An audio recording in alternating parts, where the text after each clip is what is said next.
W. W. Matthews, sworn in for the defendant, 36th, to testify. I work for the Georgia Railway and Electric Company as a motorman. On the 26th day of April, I was running on English Avenue. Mary Phagan got on my car at Lindsey Street at 11:50. Our route was from Bellwood to English Avenue, down English Avenue to Kennedy, down Kennedy to Gray, Gray to Jones Avenue, Jones Avenue to Marietta, Marietta to Broad, and out Broad Street. From Lindsey Street to Broad Street is about 1.5 miles or 2 miles. We make frequent stops.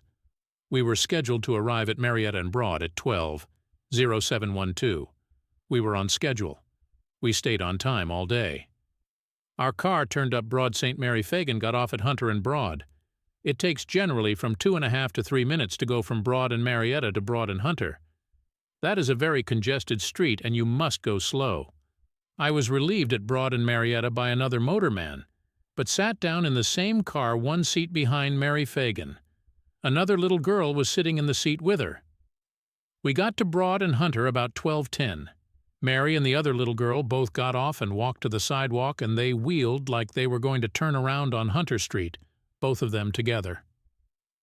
The pencil factory is about 1.5 blocks from where they got off at Hunter and Broad.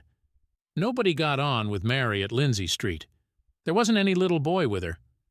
The first time I noticed the little girl sitting with Mary was when we left Broad and Marietta Streets, and I went back into the car and saw this little girl sitting with her. I know the little Epps boy. I have seen him riding on my car. He did not get on the car with her at Lindsey Street. I saw Mary's body at the undertaker's. It was the same girl that got on my car. Cross-examination.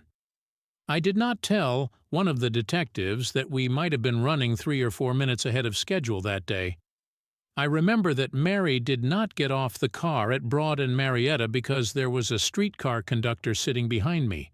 An ex-conductor, and he had a badge on his coat, and I looked at it, and it had a little girl's picture, and I reached over to where Mary was and said, "Little girl, here is your picture." And she said, "No, it is not." I don't know who the other little girl was sitting with her.